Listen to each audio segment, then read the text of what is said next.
Son Goku aus Dragon Ball GT begrüßt euch zurück hier. Nee, Moment mal, das ist ja falsch. Wieso habe ich jetzt diese... Moment, das geht so nicht. Ich muss ganz kurz anders anpassen.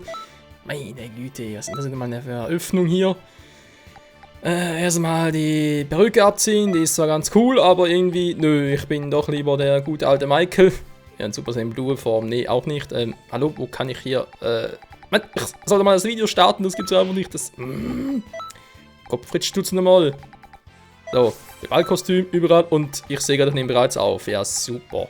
Ja, hallo Leute, willkommen hier zu diesem eher ein bisschen spezielleren Video.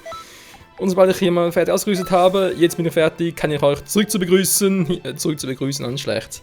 Begrüße euch zurück hier zu Dragon Ball Xenoverse. Irgendwie ja, irgendwie nö, weil, ja, es kann nicht so sein, ist schön, gut, das ist dein Bier, mich interessiert jetzt nicht mehr. Weil der Typ, der hier zockt, das ist der Vergangenheits-Michael und der Gegenwarts-Michael vom Video, will mit euch ein bisschen quatschen.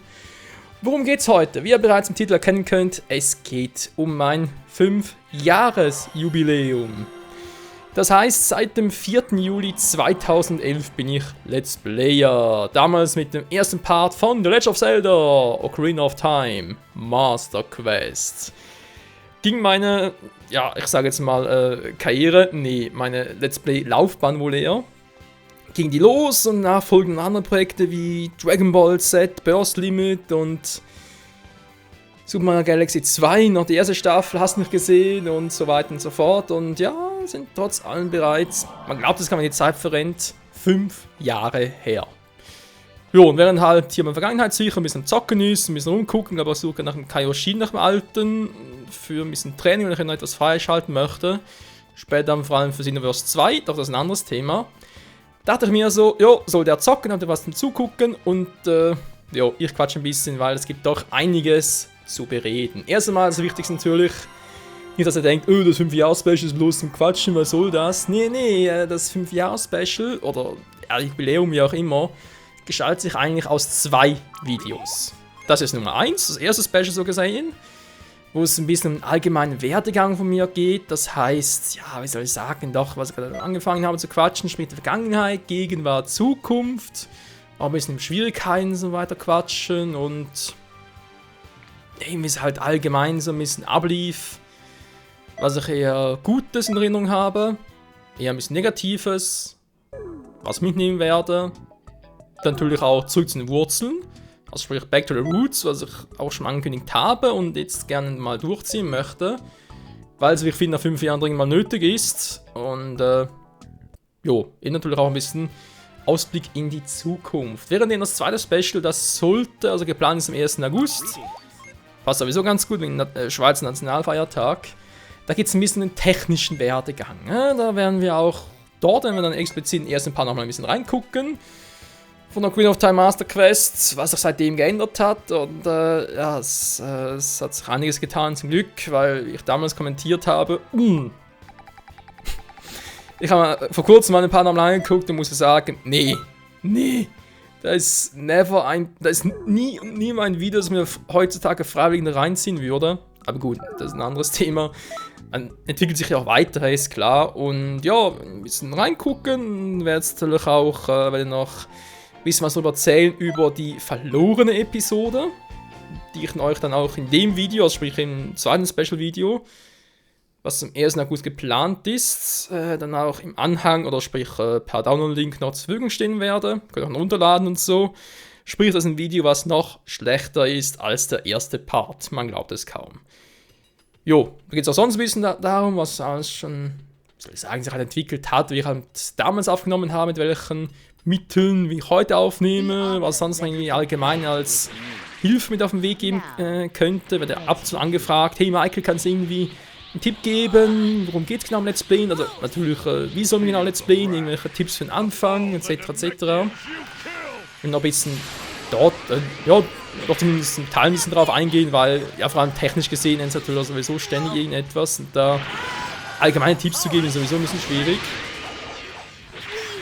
Ich würde eigentlich auch gerne mal den Kanal noch neu strukturieren, heißt vor allem auch die Thumbnails sollen dann alle angepasst sein. Ich habe die zwar auf der Festplatte eigentlich schon alle soweit angepasst, aber muss ich teilweise noch alle ein bisschen hochladen, nicht nur die vom ersten Part, sondern ja, das sind doch teilweise ein bisschen eine langwierige Arbeit, die etwas Geduld braucht.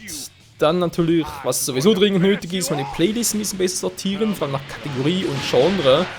Was später irgendwie sage, gut, ich mache eine allgemeine Playlist noch, wo ich alle Zelda-Playlists drin packe. Oder irgendwie eine Playlist mit allen Dragon Ball Z Spielen oder irgendwie eine mit allen Beaten-Ups, wo wir auch die Playlist zu One Piece Pirate Warriors und zu Hyrule Warriors haben. Einfach so ein bisschen allgemein zusammenfassen, wenn man das auch ein bisschen schneller findet. Natürlich eine Playlist mit allen Tales of Spielen.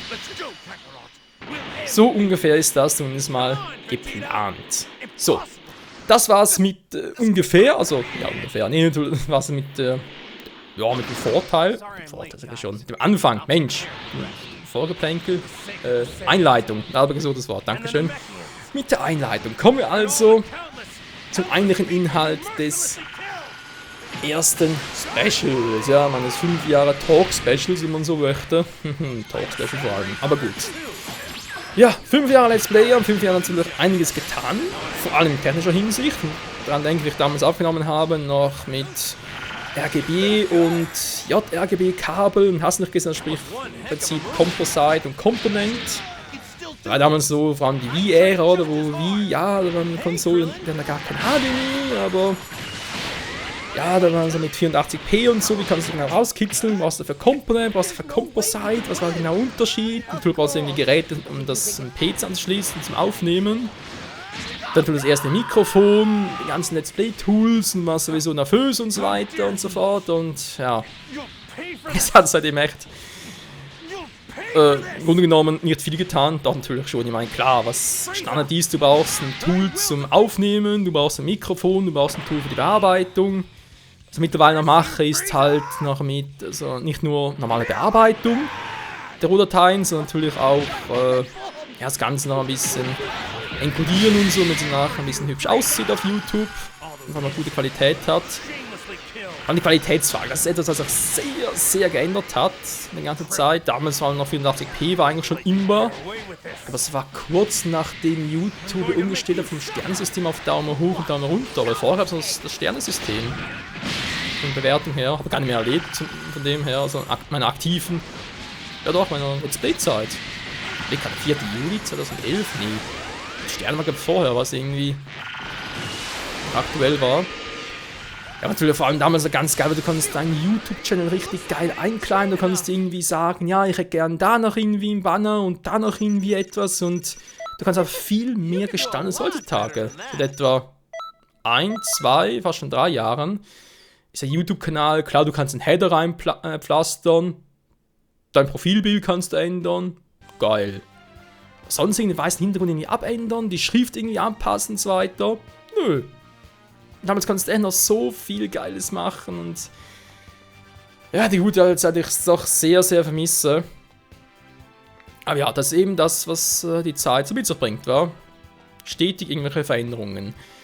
In den Veränderungen kann man natürlich nicht nur Gutes oder Schlechtes, was heißt gut oder schlecht, ich meine, im Prinzip jede Erfahrung, die du machst, hat sowohl Positives als auch Negatives, aber trotzdem, egal ob es jetzt gut oder schlecht ist, du lernst daraus und du wächst damit. Und ja, das war mir halt damals auch so.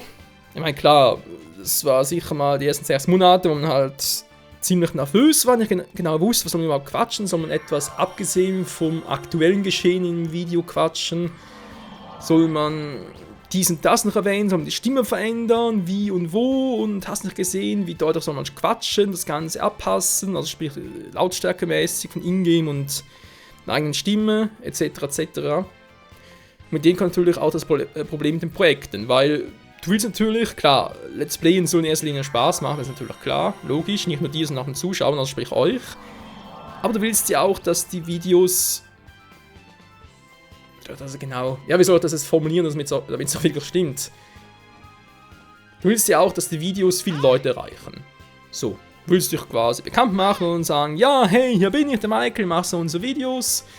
Das ist geil, das ist auch cool, ich zock vor allem die Videos und mache so Schweizerdeutsch. Naja, gewisse Parts zumindest. Was auch ein bisschen nachgelassen, muss ich auch wieder viel mehr machen. Ja, sind dann so Dinge, die sich im Prinzip jeder Let's Play nochmal fragen muss. Worauf spezialisiere ich mich? Wie gehe ich genau heran, wie auch immer.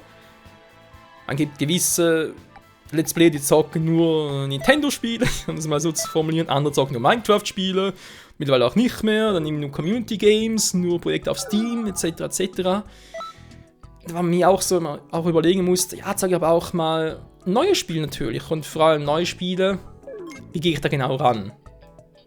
Natürlich auch qualitätsmäßig. Und da war natürlich eine große Herausforderung damals, war halt Legend of Zelda Skyward Sword. Vor allem aus dem Grund, weil ich habe damals Skyward Sword, ich sag's mal so, ich habe es früher bekommen als andere. Ich sage jetzt nicht genau wie viel früher, sonst kriegt meine Händler noch in Schwierigkeiten. Jedenfalls, ich habe es ein bisschen früher bekommen, als offiziell im Handel erhältlich war und was natürlich kein Online-Spiel war, sprich ich muss es freischalten, nichts davon. Könnte ich es sofort loszucken und habe es auch sofort hochgeladen. Das hatte sowohl Vorteile als auch Nachteile, wenn man sich denken kann. Nachteile vor allem ein bisschen Neid von vielen. Andererseits auch selbst ein bisschen überrumpelt, sprich, weil ich damals ein Problem hatte mit meiner Wii. Das war damals mit einer alten Wii, die noch irgendwie einen Fehler auf der Grafikkarte hatte.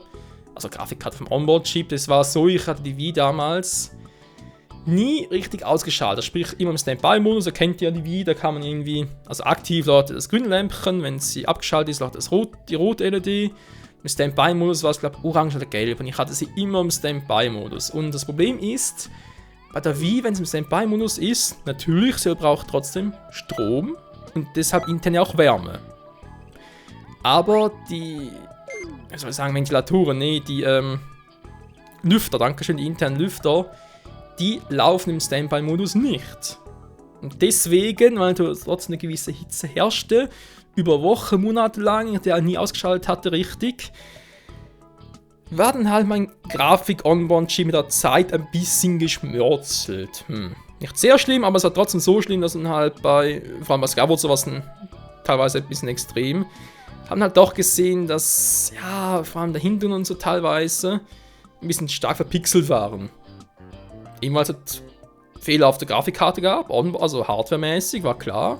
Ja, wenn der Chip irgendwie einen Bug hat oder irgendwie gewisse Teile zumindest verbuggt sind, dann wirkt sich das aufs Spiel aus. Ich habe das dummerweise so spät gemerkt und ja, auch damals ein neues Mikrofon ausprobiert, so Headset-mäßig. Weil es so für mich einfach war zum Aufnehmen, dafür war die Stimme total grässlich und soundmäßig Qualität, einfach alles. Und es war schwierig. Schwierig, vor allem nachher mit Ultimate Tenkaichi noch, was anderes kam als Let's Play. Und da hatte ich andererseits aber auch einen großen Hype, also sprich mit den beiden Projekten, die etwa so bis Frühjahr 2012 liefen, hatte ich einen guten Hype und ja, wurde danach auch schnell YouTube-Partner bei TGN und das war der Zeitpunkt, wo ich dachte, ich hab's eigentlich geschafft.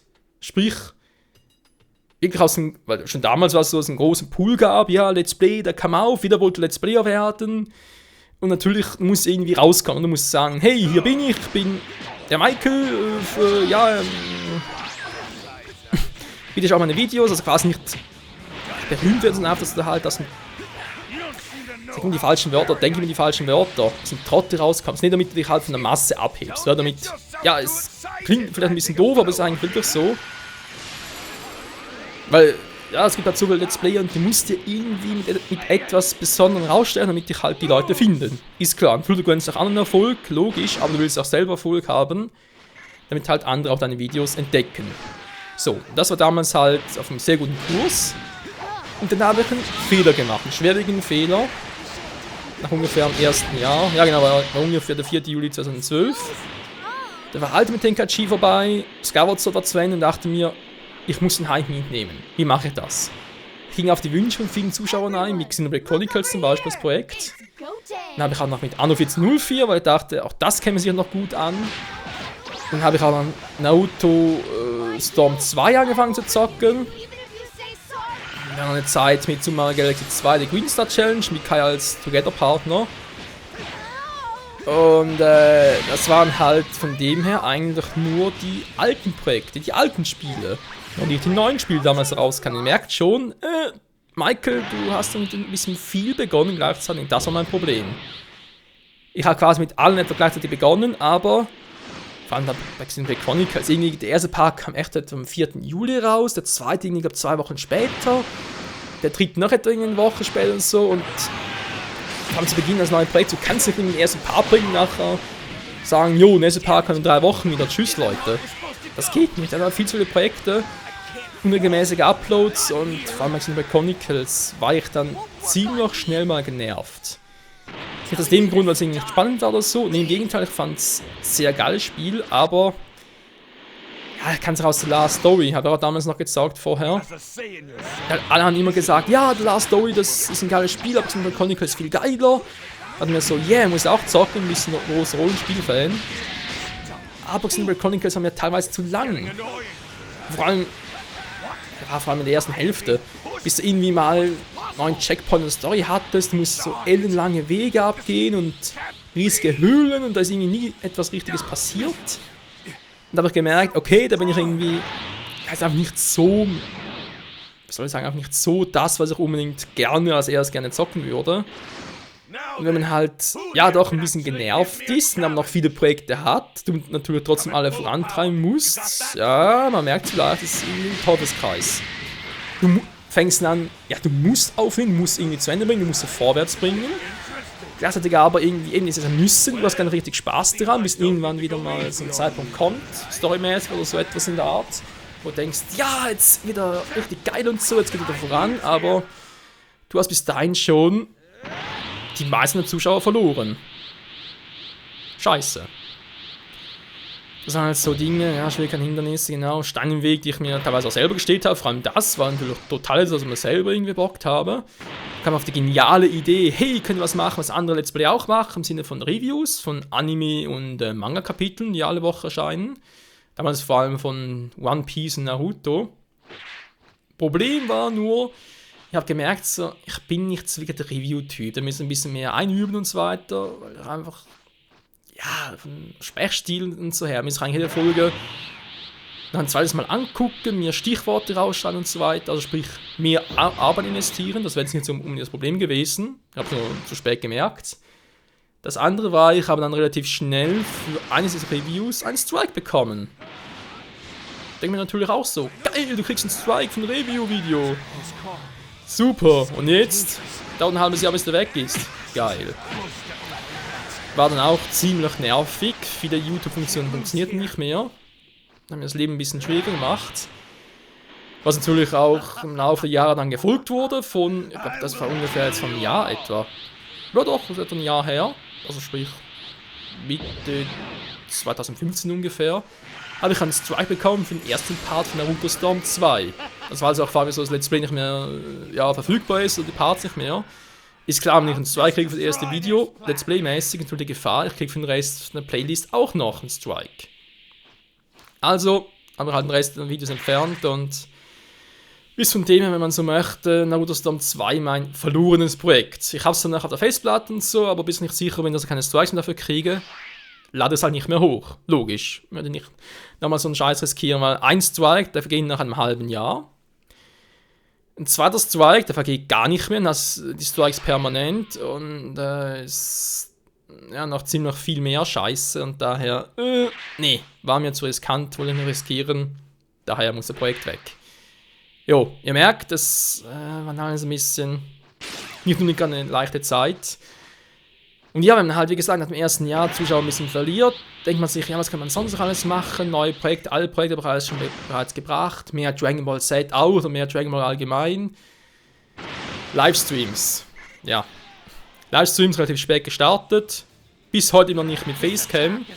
Was vielleicht im Livestream auch noch ein bisschen,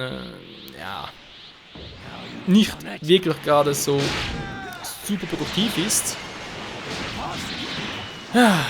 Von dem her, es war trotzdem interessant, keine Frage. Ich meine, ich habe viele Erfahrungen gemacht, die ich sonst nicht gemacht hätte. Auf einige andere, wie die YouTube-Strike, hätte ich sicher verzichten können. Vor allem auf den Let's Play-Part, einen Strike kriegen, denke ich mir auch so, okay, was ist hier passiert, was ist los, wieso, warum kriege ich einen Strike, andere nicht für Naruto Storm 2. Ja, das sind immer so Sachen, und dann heutzutage sowieso, ich meine, wenn du halt auch Let's Player bist, wie willst du heutzutage von der Masse abheben? Es gibt mittlerweile noch viel mehr Let's Player als früher. Und Und was noch früher so der Fall war, klar, es gab auch YouTube-Partner schon damals, aber nicht unbedingt von Nintendo oder einem Partner, oder sprich von Publishern selbst, heutzutage eher schon. Es gibt wirklich Nintendo Let's Player selbst, die von Nintendo ja wirklich noch gesponsert werden, Spiele früher kriegen, sogar Wochen oder Monate früher. Und du auch sagen kannst, ja super, wenn die bereits Wochen vorher bringen, du hast keine Chance. Du kannst das Projekt direkt einstampfen. Wer guckt das überhaupt noch? Aber andererseits natürlich, wenn man denkt, Moment mal, dir macht das Spiel Spaß. Du willst es zocken. Warum denn nicht? Hast vielleicht weniger Zuschauer, aber solange du mindestens einen Zuschauer hast, der zuguckt, lohnt es trotzdem. Und das finde ich bis heute noch so. Solange ich mindestens noch einen Zuschauer habe, werde ich auch weiter Let's Playen. Wobei natürlich immer die Frage ist, wie viel Let's Playe ich und ja, ich meine teilweise vor allem aktuell mit 3 Parts täglich, klar, andere bringen 5 bis 6 Videos. Gut, ich kenne zwar mittlerweile nur einen, der das macht, aber trotzdem. Ja, ist aber da die Frage. Zu viel? Zu wenig? Überlänge? Ja? Nein? Was kommt besser an? Natürlich auch die Zeit selbst, weil meine Zeit ist begrenzt, nebst Arbeit, also ja gut, das ist zwar kein Fulltime-Job, aber trotzdem, nebst Arbeit, Studium, an Let's Playen und dann soll es an anderen Dingen weitermachen, wie ja, Livestreams vorbereiten, neue Projekte vorbereiten, Together-mäßig, Pokémon Eiskristall vorwärts treiben, was auch schon seit Monaten, Jahren stagniert ist und daher, es ist nicht einfach. Aber ja, soweit mal ein bisschen zu meiner Quatschrunde zur Vergangenheit, was er alles ein bisschen getan hat und ja, was ich halt alles schon ein bisschen so erlebt habe mit Problemen, hardware-technisch. Auch die Wii U war damals noch ein Thema, nicht nur die Wii, ne, mit der Wii U, mit dem Red Light of Death, also kann immer noch ein Special-Video da. Könnt ihr mal in meiner Playlist zu Michael Specials nachgucken, haben sogar immer noch mal hochgeladen, müsste sogar noch online sein. Das ist auch so etwas Nerviges und ja, die Wii U einschicken, hieß plötzlich, ja, da ist Onboard-Grafik halt irgendwie so, ja, der Onboard-Chip war auch dort, war futsch. Gibt neue Wii U, aber sie kann die Daten nicht transferieren. Die Spieldaten. Toll. Natürlich sowieso geil war damals noch, ja, von der Wii zu Wii per SD-Karte Daten transferieren ging. Nur Offline-Daten zwar, aber es ging. Bei der Wii U, nö, geht nicht mehr. Auf eine Wii U beschränkt.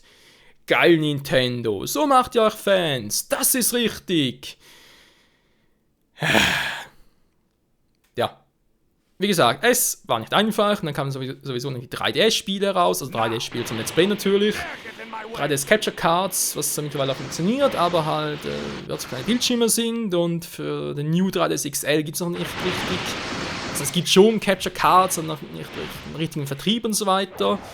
Da bist du noch nicht sicher, ja, wenn du das Geld einschickst und ein 3DS kriegst du nachher wieder zurück. Das ist alles mittlerweile noch ein bisschen in der Schwebe oder eigentlich mal entwickeln aktuell. Livestreams sind ja sowieso dran und jo. Wie gesagt, das hat sich einiges getan. Gut, kommen wir mal zu ein bisschen erfreulicheren Dingen, vor allem natürlich auch Gegenwart und Zukunft. Das heißt vor allem Kanal auch, aber vor allem natürlich Let's Play-mäßig. Aktuell läuft vor allem noch Fates, Fire Emblem Fates, was auch lange dauern wird, weil aktuell sagt man noch Vermächtnis, was glaube ich der kürzeste Teil von allen ist. Da kommt Herrschaft und Offenbarung. Herrschaft wird sicher lange dauern, vor allem wegen dem Schwierigkeitsgrad her. Und Offenbarung wird sicher der epische Abschluss seiner Trilogie. Trotzdem, ich rechne mal sicher noch 2, 3, sogar 4 Monate damit, also sicher bis ungefähr Ende Jahr noch. Was haben wir noch? 21.05 will ich auch längst mal wieder bringen. Das heißt, bringen sind vor allem da die DLCs, war mit der Tundra und so weiter, was man ja noch ablauten könnte. Ich muss vor allem mal zeigen, das sind eigentlich mehr Showparts, etwas anderes. Das werde ich hoffentlich bis Anfang August fertig haben, außer halt eben weiter DLCs erscheinen im Laufe des Jahres noch, kann natürlich dann sobald sie erscheinen. Assassin's Creed Syndicate das nächste, die wird bald vorbei sein, sind noch ein paar Missionen, auch DLC-mäßig, nach kommt glaube ich echt nichts mehr und dann würde man sagen, das Let's Play ja komplett, also jo, endgültig vorbei. Hyrule Warriors Legends, also sprich Hyrule Warriors für mich halt zweite Staffel, das ist eher so ein anderes Thema, wo ich mir denke, auch da werden im Verlauf des Jahres noch weiter DLCs erscheinen, neue Maps, neue Charaktere, die ich natürlich fortlaufend zeigen werde. Vor allem auf dem 3DS zunächst mal, wenn dann alle erschienen sind, gibt es immer noch einen großen Abschlusspart auf der Wii U und würde sogar sagen, ist dann langsam sicher mal wieder vorbei mit Hyrule Warriors, bis mal der NX-Teil kommt, vielleicht irgendwie Hyrule Warriors Legends DX in etwas. Oder Hyrule Warriors Master Legends, keine Ahnung, aber ich denke mal schon, dass es noch einen Teil geben wird für die NX. Ja. Pokémon Gelb, da gibt es noch sicher einen Livestream mit, ich denke maximal 5 Parts noch insgesamt vom Let's Play mäßig. Hat vor allem damit zu tun, dass ich noch viel vorbereiten muss, wegen allen Pokémon und dann legendären Pokémon, also sprich die 3 legendären Vögel, plus Mewtwo, um Let's Play zu fangen, also sprich im Livestream natürlich. Und damit Mew quasi noch so einen Abschlussversuch zu wagen, wobei das so ein Emulator versuchen muss, das geht auf dem 3DS Virtual Console gar nicht mehr, oder nicht mehr. Im Ziel halt, die dann Ende Jahres auf Pokémon Sonne und Mond zu übertragen. Ja, und Legend of Zelda Twilight Princess, da ist vor allem die Schatten- und Drillhöhle, die ich selbst noch Let's Playen werde. Da ist er zu Gast, wenn ich mich richtig erinnere, aber da Domi, Team Kai, was kann ich mit der Aufstellung genau, oder ob Domi, meinen dabei, ich glaube Domi ist bei der Drillhöhle dabei und Kai der Team bei der Schatten und sogar beide. Muss mal gucken, wie ich das genau mache.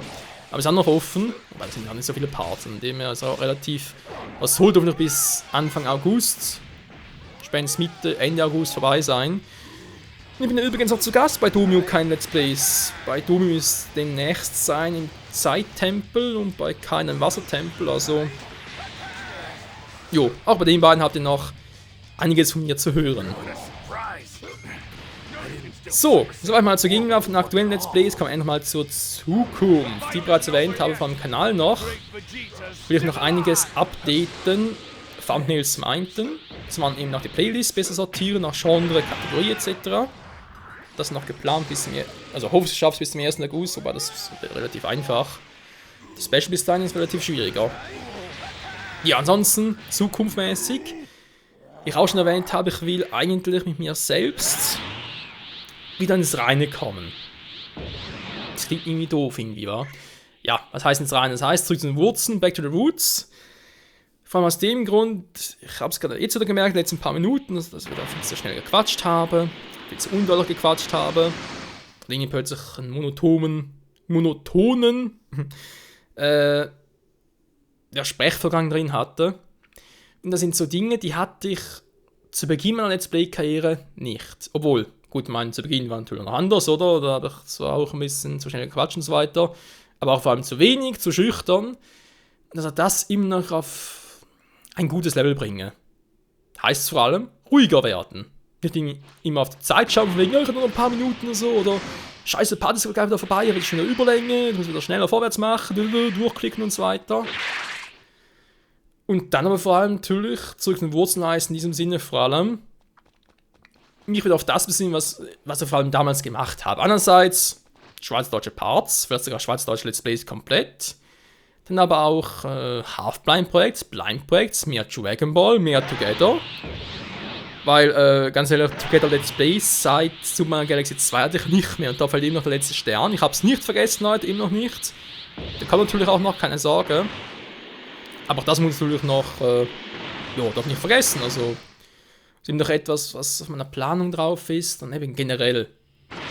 Wenn man generell so Let's Play, wie ich damals Let's Played habe, ruhiger, gelassener.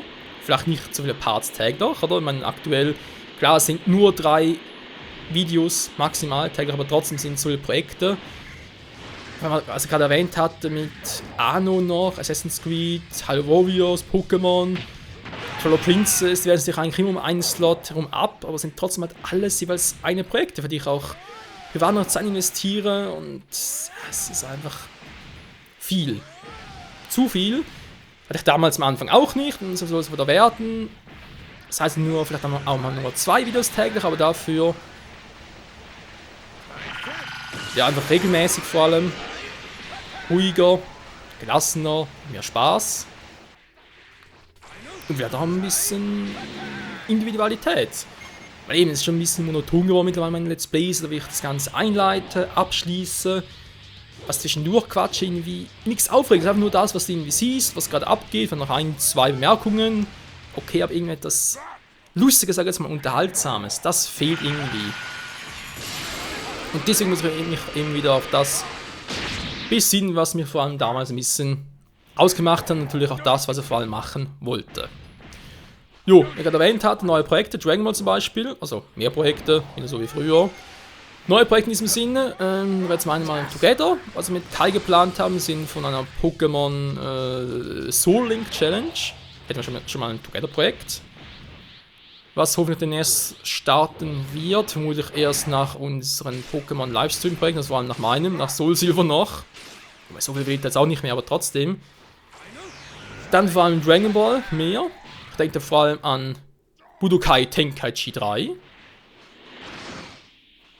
Was schon lange von euch gewünscht wurde und auch ich wieder mal richtig Bock drauf hätte. Denke ich auch, wird sicher das nächste neue Projekt sein. Jo, nächstes neue Projekt. Weil Xenoverse 2 startet ja auch Ende Jahr bereits und bis dahin würde ich sagen, bereits durchhaben. Ja, Xenoverse 2, wenn ich gerade schon dabei bin. Bei Xenoverse 2 wurde mittlerweile ja bestätigt, dass man auch den Custom-Charakter, sprich, wie ich gerade hier einer bin, ja, Zocke, Michael, den kann man ja auch bis zum dreifachen Super Saiyan sogar steigern. Mittlerweile gibt es sogar nachher einen Super Saiyan God und Super Saiyan Blue und Super Saiyan 4, mal gucken. Dann natürlich kann man aber seinen Charakter von Xenoverse auf Xenoverse 2 übertragen. Was natürlich auch geil wird. Ja. So einmal Xenoverse 2 kann noch. Dann neue Projekte, was ich gerade bereits erwähnt habe. Natürlich Back to the Roots auch. Ein bisschen mehr Mario. Ein bisschen mehr Super Mario Sunshine. Also auch da erst nach Galaxy 2. Letzten Stern ist klar. Trotzdem Sunshine. Ich hoffe bis dahin zwar auf den Sunshine HD. Aber naja, muss auch ohne gehen. Dann natürlich mehr Tales of Spiele. Vor allem Abschluss noch von Symphonia. Und sicher auch mal Fantasia noch. Was von der Story gut passt. Der Symphonia Dawn of New World auch noch. Den Jude-Weg von Testeria. Das Re-Let's Play von The Last Story, aber auch schon längst mal angekündigt. Ja, also nicht mehr Re-Let's Plays, das nicht unbedingt, aber auch mal ab und zu ein Re-Let's Play. Wenn wir schon dabei sind, natürlich auch The Witcher 1 und The Witcher 2. Da haben wir grandios Bock drauf. Von The Witcher 1 wird es relativ schnell durch sein. Und The Witcher 2 eigentlich auch. Also nicht so lange wie The Witcher 3 im Prinzip ist, aber jo. Wäre trotzdem interessant mal. Dann natürlich auch noch mehr Yu-Gi-Oh! Und Anno. Zwar nicht unbedingt Anno 14.0 für Venedig, aber sicher mal Anno 1701. Das habe ich auch schon längst mal irgendwie auf der Liste drauf und ja, ist mal Zeit und Yu-Gi-Oh! Sowieso. Natürlich auch mehr mit euch, mehr mit der Community, mehr Online-Let's Plays, wie ich auch damals gemacht habe. Ich meine, Naruto Storm 4, die Online-Parts sind auch schon seit langem. Und das in Stream zu bringen sowieso, also auch mit Stream-mäßig Naruto online zu zocken. Oder natürlich auch hier wieder mehr Dragon Ball online zocken, Wedging Blast 2 und so weiter und so fort. In diesem Sinne würde ich auch mal sagen, sind wir bereits am Ende angelangt dieses 5-Jahres-Talk-Specials. Dann sage ich mal an meiner Stelle vielen Dank für diese 5 Jahre. Klar, nicht alle sind 5 Jahre dabei, die einen mehr, die anderen weniger, spielt keine Rolle. Was mir vor allem zählt, ist vor allem nach 5 Jahren immer noch welche da sind, meine Videos gucken, die meine Videos interessieren. Hoffe auf, sage ich jetzt mal, ein weiteres Jahr voller spannender, witziger, interessanter Momente. Ja, ich sage jetzt extra nur 1 Jahr, weil 5 Jahre doch ein bisschen übertrieben, das bereits jetzt schon so anzukündigen. Man soll es trotzdem ein bisschen übersichtlich gestalten. Die Zukunftswünsche, sage ich jetzt mal, auf ein weiteres gutes Jahr hoffentlich. Viel Spaß mit meinen weiteren Videos, genau auf das Special, was hoffentlich am 1. August kommt. Zweites Special, 1. August, so mit dem Schuh draus. Was mich auf jeden Fall noch interessieren würde persönlich ist, habt ihr noch irgendwelche Wünsche? Wünsche im Sinne von, was ihr gerne möchtet, dass ich irgendwie verbessere, ändere oder auch wieder bringe. Sei es irgendwie ein altes Projekt, das ihr früher gebracht habt, und ihr denkt, nein, bitte macht da weiter. Oder generell Let's Play Wünsche, wenn ihr sagt, hey, das Spiel, bitte zockt das mal oder das und das, schaut da mal an. Darf nicht gerne mal ein Let's Show, Let's Test oder irgendwie mehr Together. Mehr da und da. Einfach mal generell allgemeine Verbesserungswünsche und jo, immer einfach mal so interessieren. Was mir noch so als Feedback, doch, kann man durchaus so sagen, als Feedback, allgemeine Verbesserungswünsche gerne mitteilen wollt. So, das war auch vorbei für heute.